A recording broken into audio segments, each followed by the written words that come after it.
Well, hello, hackers. The truth is that it's a little strange to be here in Madrid speaking in English. Why do you don't prefer to have the talks in Spanish? Well, thank you for being here, and thank you for waiting for me until that time.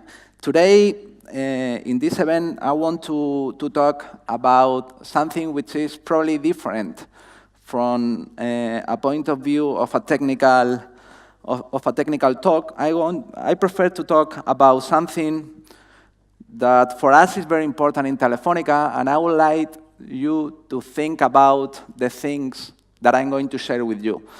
The first slide is very easy. It's the two units that I'm managing in Telefónica, the two companies that we got for cybersecurity, which is 11 Paths, and for big data, which is Luca. Luca is a company that we launched this October, but we've been working with enterprise the last 3 years. And in that company, Luca, we have consultancy services, of course, data scientists, data engineers. We have our own products, and so on. But today, I'm not going to talk about Luca. In Luca, if you want more information about the services and the skills that we have in this unit, we have a stand here, and you can go to the stand and ask for more information. Today, I would like to talk about the data and the data and the security of the data, because for us, it's very important. And I would like to tell you a story, which is this. The talk is, you are where you are. But in the end, the talk could be, you are what you do, you are who you live with, you are what you web to, you are what you do when no one is seeing you. So in the end, today, we are talking about big data technologies, and we are talking about analyze the data. But I would like you to put on the shoes, not of the enterprise. I would like you to put on the shoes of the consumer, of the user. That's the talk that I would like to share with you today. So to explain this, I would like to start with this story. Probably most of you remember that picture is the day in which our lives changed. When iPhone was presented, that wonderful smartphone, smart device, that in fact, that day, the iPhone didn't work. If you don't know the story, there is a very nice story about the iPhone launch, but when Steve Jobs was presenting the iPhone, the engineers weren't able to have the product in time, so they created something which was called the golden path. The idea is that after using the iPhone 1 minute or 2 minutes, the iPhone crashes. There wasn't any possibility of delivering a talk with the iPhone, so Steve Jobs was using something that they call the golden path, which are specific points in the iPhone in which Steve Jobs could point and click, and after that minute of using the iPhone, he left the iPhone on a stage, on the atrium, and an engineer was changing the iPhone. But it worked, because Steve Jobs changed our lives. And we, today, all of us have a smartphone in our pocket. How many of you have one smartphone right now here? Hands up. How many of you have 2 smartphones? Right, hands up. Crazy guys. Well, the truth is that a smartphone is a device full of sensors. It has a lot of different interfaces to connect to the rest of the world. So we have the GPS, of course, with the location services, but we have also Wi-Fi, we have accelerometer, we have a lot of sensors in the smartphone. And all of those sensors are collecting data from your way of using the smartphone. And that data is telling a lot of things about you and about your customers. The funny thing is that location, which is one of the most important data today, is not controlled only by this toggle. Most of people think that if you switch off the location services with this toggle, you are going to be untracked. And how many of you think that? Don't be shy. You really think that? Tell the truth to the rest of the people. You really think that? The truth is not. There are a lot of ways of collecting your location, and companies are doing that. First of all, of course, the GPS location is very important. This, on the right side, this is a list of permissions from Android application. On the right side, you have the list of permissions that Facebook app is asking you to install Facebook into your Android device. How many of you have Facebook installed in your Android device right now? Here? A lot of you. Well, probably all of you know that you gave to Facebook all these permissions. And probably all of you know exactly what they mean. Well, forget about the rest. There are only two very important for today's talk, which are the access file location on the right and the get accounts permission. With only those two permissions, one app is able to know who you are and where you are. With the get accounts permission, the app is able to collect your email address, your phone number, your Twitter account, your Facebook account, etc. All the accounts that are configured in the Android device. On the other hand, with the access file location, that app is able to collect your GPS information. I was using one of the technologies that we created in 11 Paths, which is Tacit. Tacit is a very simple service that we are using today. It's a big data. Oh, I'm sorry. It's 1 second. Don't worry. It's 1 second. Well, it's blinking, but you can see what I want you to see. This big data is collecting all mobile apps that are published on the internet day by day. So we collect all apps from Android markets and also from iOS markets, and we open the apps and analyze the permission and so on. So we have an historical big data with all the apps, all the people commented the app, all the code, and so on.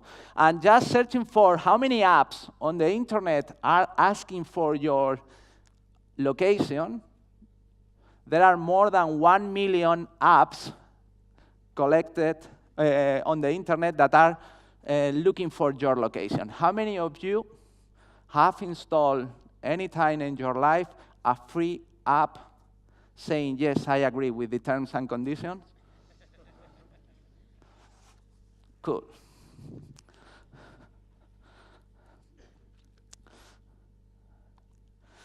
When you decide to install an app, and that app is collecting your location, you need to take into account why that app is asking you that permission. Probably it's because you want to use that location for the service. This is the case with Tinder. How many of you have Tinder installed in your device? Always I do this question, now one answer. It's incredible. Huh? But all you know how Tinder works. You know how it works? How it works? Yeah? Well, the idea is quite simple. You can say if you like it or not, someone which is close to you, nearby to you. When you decide to give your location to one service, you need to trust on two different things. First of all, you need to trust that they are going to use your location in a good way, that they are not using your location, I don't know, to sell your profile to the cybercrime or to sell your profile to any company around the world, to any data broker company or whatever. And second, you need to trust that they are going to take care of your location with the right security protections. In the case of Tinder, there was, this year, was discovered a feature that allowed anyone that you were matching to track you every single minute of your life, no matter where you were at that moment. So someone that you said, I like that person, was able to track you all your lifetime, just because Tinder worked that way. But no one knew that. So that's one interesting point about GPS location. But let's suppose that you are happy, you are a person which is taking care of his privacy, and you decide not to install any application that is asking for your GPS permission. Well, it's not necessary to have your GPS location. There are a lot of ways to collect your location. One easy to understand is the IP address. So anytime that you connect to a backend, that service is collecting the IP address where you are. And for instance, telcos, we know exactly where you are by the IP address because we put the router there. So we know exactly where you are. And there is a nice story also with Steve Jobs, because after Steve Jobs died, a burglar got into his house and stole the personal iPad of Steve Jobs. And he was happy, but at some point, he started up the iPad, and the iPad connected to Apple services, and the very first second after, the police was in the house of the burglar. And the burglar was saying, what happened here? Because anytime that you connect to an IP address on the internet, you are telling that server where you are, even if you think you are not telling that. There are another interesting way of collecting your location that I like it. And the story here is quite funny, because this September, we have that news on the media. As you can see, we have in September a blog post telling that Google GPS was activated by mistake for Google engineers in the Google Play app. And people were scared, because that means that Google were able to track you anytime. And they were saying, please fix that bug. I don't want you to track me. OK, if you have Google Play installed in your device, that means that you have an Android device. And if you have an Android device, believe me, Google knows where you are. They don't need that crappy bug. So the funny thing is that Google was looking for a way to collect your location time ago. And if you think about that, the GPS permission is not that good, because you can fake the GPS location on your device. In fact, there are a lot of tools to fake your GPS location. So they decide to be what they are, good hackers, and use one of the techniques that is very popular and very well known for hackers, which is the word driving. The word driving techniques is a practice in which hackers were wandering around the city and creating maps about the Wi-Fi networks that are in one specific GPS location. So with that database, you have the Wi-Fi name, the Wi-Fi hardware address, the BSS ID, and also the GPS location.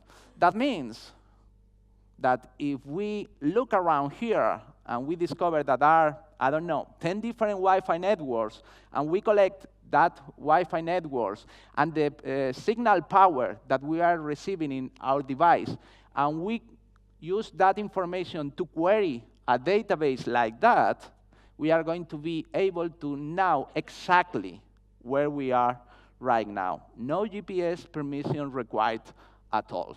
So Google wanted to use that, and before the last thing, they tried with one nice story, which was the Google car.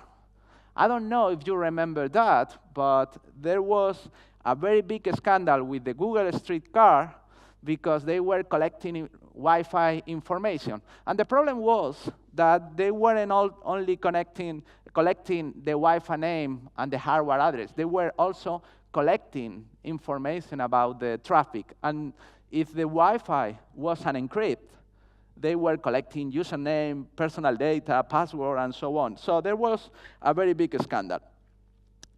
Then they changed it, and they decide to use you to collect Wi-Fi information to make their own database. And today, all Android devices that you have are collecting Wi-Fi information. If you have the location service activated, they are sending that data to their Google servers, and they are creating that database. So it's not Google the only one which is doing this,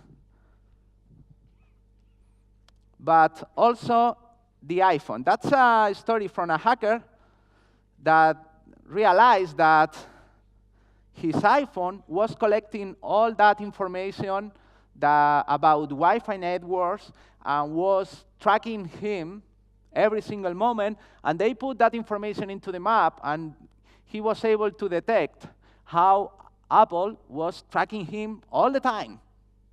Every single moment he moved, he was tracked by iPhone. Because this is the way iPhones are working, and also Android. One interesting thing about that is that also hackers are using this long time ago to know in a pen testing where a person lives. I don't know how many of you have the smartphone right now with the Wi-Fi activated, but anytime that you have activated the Wi-Fi in your smartphone, you are trying to connect to the Wi-Fi you usually connect. So right now you are emitting, you are sharing with the rest of the people the Wi-Fi network name from your house, from your work, from the restaurant that you visit, any place that you connect from your lover house, take care.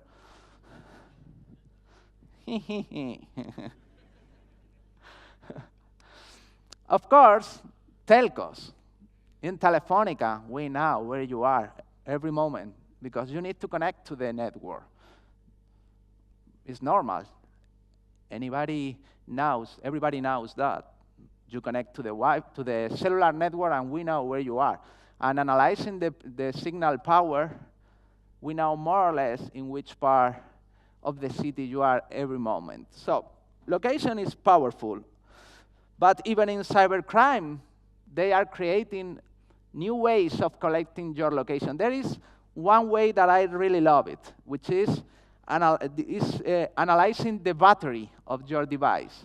Right now, at the same way that we are able to track one person in one GPS location through the Wi-Fi, it's also possible to track one person about the discharge function of your battery. Because right now, when you connect to a cellular network, you need to increase or decrease the power of the signal depending on the far away that you are to the antenna. So if you are in a long distance, your smartphone needs to increase the power of your signal, and at the same time, your battery discharges quickly. On the other hand, if you are close to the antenna, then the signal power decreases and your battery is discharging slowly.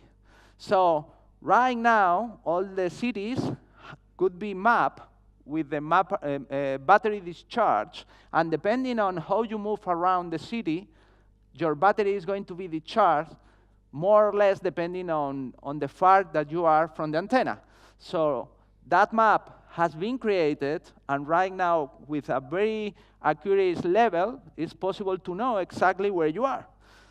In fact, this October, Mozilla Firefox removed the permission to access the battery status of your device from the Mozilla Firefox because cyber criminals were using that or to track you when you were browsing the internet. So as you see, there are a lot of ways of tracking you, and the way companies are doing this depends on the service. Sometimes they are collecting your location because the service needs the permission to be done. For instance, Find My iPhone. You cannot have the Find My iPhone permission if you don't have the location activated, or Waze or Google Maps. They need to know where you are to give you the service. It's normal. Another case is a trade-off. Do you want this free app? It's not free. It's pay with your privacy. And you need to take this into account. It's not free. It's pay with your privacy, because they are making out a data business with that app. In other cases, like in Telefonica, it's opportunistic. We are providing you a service, and we need to know where you are. We have that information. And as the same way that we are doing that, there are a lot of services that need to know where you are to provide you the service. And it's very important for you, and it's very relevant to you what that company thinks about that data, because you are sharing your location because a service which is not related to the location. And of course, the last one is hidden. A lot of apps, service on the internet are collecting your location without telling you anything. So why this interest in knowing where you are? Well, because location speaks, and location tells a lot of things about you. For instance, where you stay tells a lot of things. Where you live, where you go on holidays, where you work, where you go shopping, and that's very relevant to make a profile of you. But depending on how you move, how the location changes, what is the delta, they are able to know if you are on foot, you are on a car ride, or you are using a bike, or it's a combination, like the Siri service that we have today. You right now go driving in your car, and then you park the car, go on foot to one restaurant. 1 hour later, you go out of the restaurant, and at that moment, Siri is telling you, your car is parked there. Because Siri is tracking your location every moment. Have you seen the movie, Due, Where's My Car? With Siri, in 1 minute, the movie's end. It's over. But if we cross where you are, at what time are you there, you can know where you sleep, where you have lunch, where you have dinner, what is your daily activity, what are the shops you are visiting, all kind of shops. Probably after this meeting, when you go into a sex shop, you are going to switch off your device.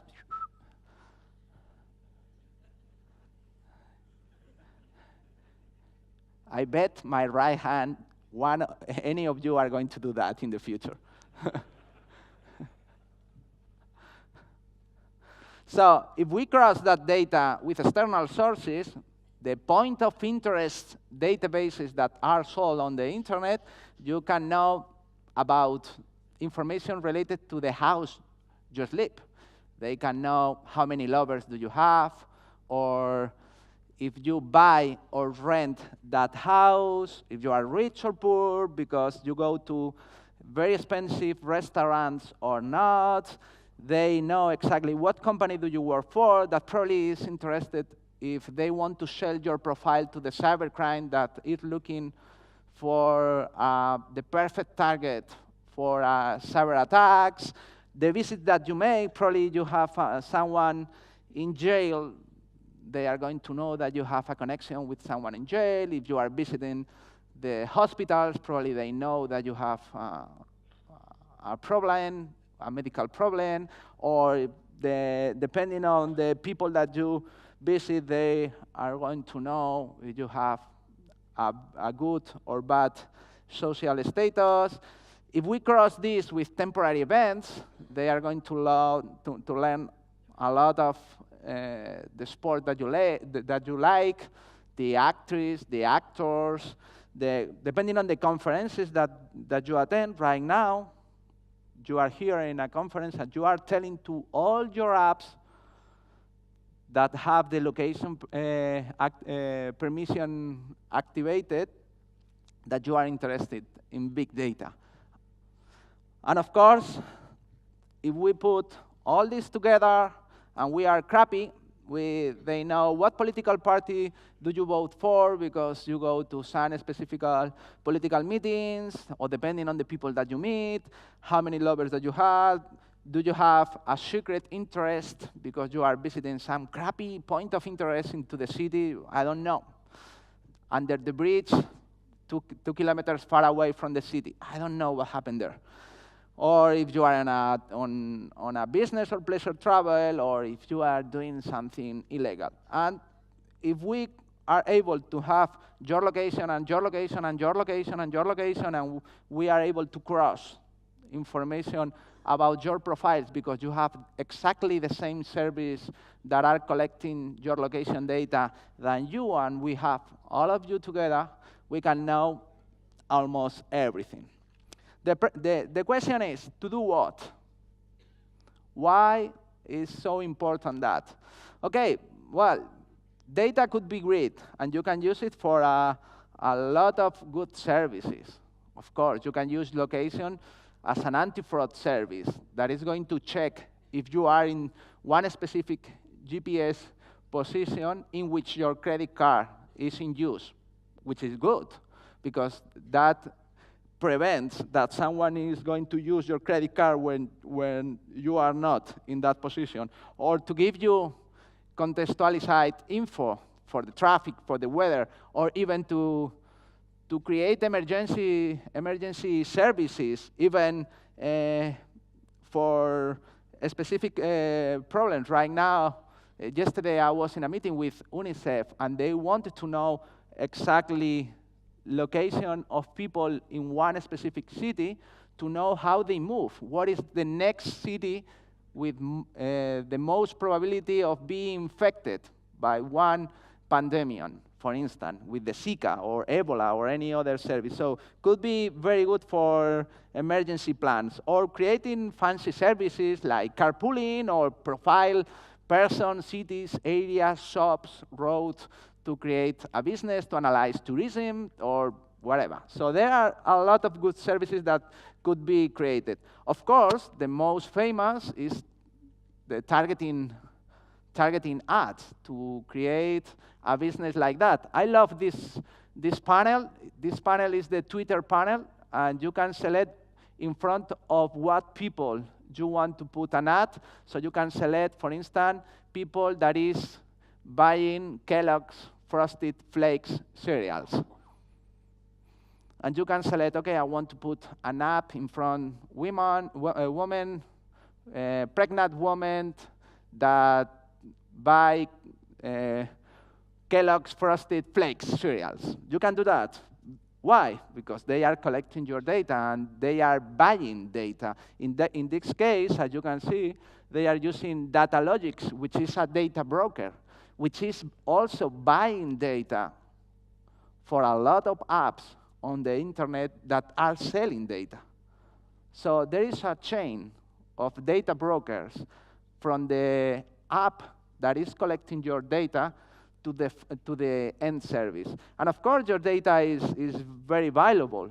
So Google is, in 2015, was able to earn 67 billions of dollars in revenues. And Facebook, 17 billions selling ads, which is a very good service. Of course, you can do also, you can use the location data to do social goods. This is an example in which we use our data in Mexico to analyze how people moved after one earthquake. And that data was used to create a new emergency plan for the city, for the ministry.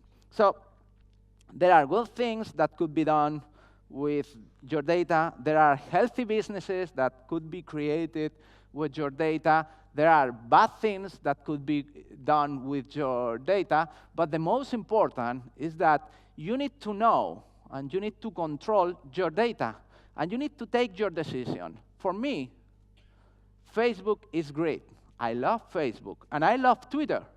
And I know exactly what they are doing with my data. I know their business, and I like the services. For me, it's worth it to use Twitter, and it's worth it to use Facebook at the same way that it's worth it to use Google. But you need to take your own decision in your data. And the most important is whom data belongs to. Who is the real owner of your data? Is Telefónica the owner of your location because you are using the service to connect to the internet? Is a company which is providing any services the owner of the data that you are generating just by using the service? Well, this is something that you need to think about, and I would like you to think and debate about that, because there are a lot of things that probably we need to change. Are terms and conditions agreements clear enough? Of course, I understand that they are right from the legal point of view, because they describe exactly all the things that they are going to do, but in a technical language. How many of you have been reading once in your lifetime one single terms and condition document? Once in your lifetime. Okay, I'm going to do the question other way. How many pages have the terms and conditions of Facebook? No one knows? How many pages from the terms and conditions of Google? No one knows? Is really useful that way of inform people about the things that one service on the internet is going to do with the data? Are people aware about what that means? Are people aware what they are sharing, saying, yes, I agree? And the most important thing, do you really think that is going to be sustainable for the future, this model? Because if no one is reading the document, no one is understanding the meaning of that document, probably the law that we created is not that good, and we need to change the law, probably. Well, if you are asking yourself, what is the belief of Telefónica? Our belief is that the data that we have from the use of our services belongs to you. And if there is any value for that data that you generated, you should be the one to receive the value, and not Telefónica, because we are charging for the services that we provide to you. So that is our belief. And of course, it's not the belief that the rest of companies have, but it's our belief. So after this talk, I would like you to think about trust, about if you really trust that the use of your data is going to be good for you or not, and if the security of your data is going to be good for you. Because if not, it's better not to share the data.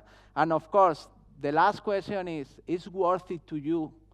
Is worthy the deal that you are going into just saying, yes, I agree with the terms and conditions of this service? And that's all. Thank you very much.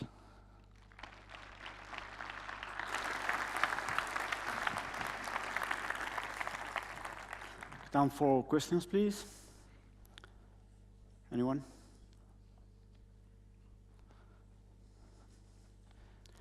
Please raise your hand. No questions. Good.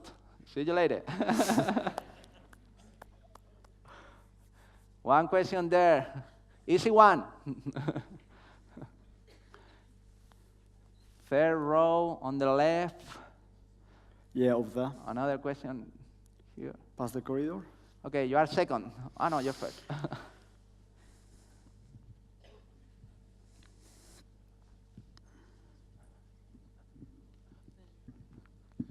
Hello, thank you very much for your presentation. So my question is do you really believe we have a choice on whether to share our data or not? Because the way you present it is, okay, well, you decide, you disconnect this, this, and that. At the end, nobody knows where you are or what you are doing. But do you really think there is a way of escaping this level of control? Well, actually, yes. I decide not to install a lot of apps because for me it's not worthy. The deal, the trade-off is not healthy for me, so I decide not to install. When I'm telling the story of this belief of Telefónica, we are talking about the data that we have from our services. And we are not going to make out a business of your personal data or the data that you generated. It's our belief. Of course, if you connect to Facebook, they have their own belief. If you decide to install an app which is collecting data from your device, you need to know exactly what they know. The truth is that right now, our data had been spread out across the internet. And probably once that our data had been spread out, it's going to be very difficult to recover the control. Because once that you share your name or your date of birth, you cannot recover that. Because you are not going to change your name or you are not going to change your date of birth. But in the future, probably the data that you are generating day by day, you can do something with it. And that data probably is going to be related to your finance, or related to your health, or related to your location. So there are a lot of data that is going to be useful for them only if it's in real time. And of course, we can put some controls on that data. That is our belief.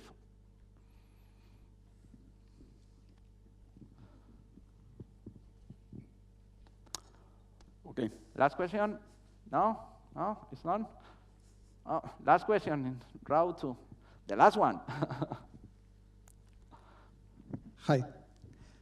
It's me. Just in case you want to share with us, may we know which smartphone are you using and which operating system? The end of the question? Which operating system? In your iPhone or smartphone. It's better. What the question is, what operating system are you using? What I use? Well, I use all of them, but my personal smartphone is someone that I'm going to share with you in private, not in front of the rest of the world. But I don't have any problem to share that data. Well, a lot of people know that. So, know that. Well, thank you. Enjoy the rest of the day, and see you again. Thank you, Chema.